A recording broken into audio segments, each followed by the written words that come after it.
குட்டி பையா சீக்கிரமா வெளியே வந்துருங்க. புது வருஷம் பிறந்துருச்சு, உங்களுக்கு ஹாப்பி நியூ இயர். ஆமா என்ன எதுக்கு இவ்வளவு வயத்தை தூக்கி உட்கார வச்சிருக்கீங்க?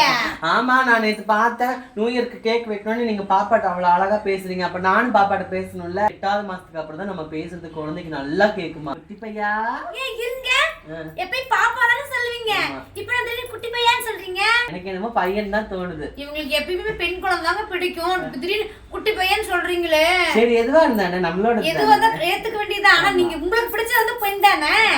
பெண்ணுக்கு தான் வந்து ஏன் பெண் பிடிக்கும்னு சொல்லி கேட்டேன். அவங்க வந்து பெண்ணுக்கு தான் அழகழகா டெக்கரேஷன் பண்ணிக்கலாம், துணி நிறைய கிடைக்குமா, நகை கிடைக்கும் இல்லையா, நகை கிடைக்கும். அப்புறம் வந்து செருப்பு, ட்ரெஸ் நிறைய பெண் குழந்தை நகை எடுத்துக்கிட்டோம்னா நிறைய மாடல் நிறைய கிடைக்கல. அதனால இவங்க வந்து பெண் குழந்தை ஆசைப்பட்டாங்க.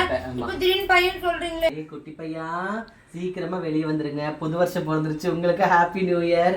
சீக்கிரம் வெளியே வந்து அம்மா கிட்ட எங்கிட்ட எல்லாம் நல்லா விளையாடணும். உங்க அம்மா பிரெக்னென்ட் ஆனது வந்து அதிகமா இங்க வரதே இல்லை.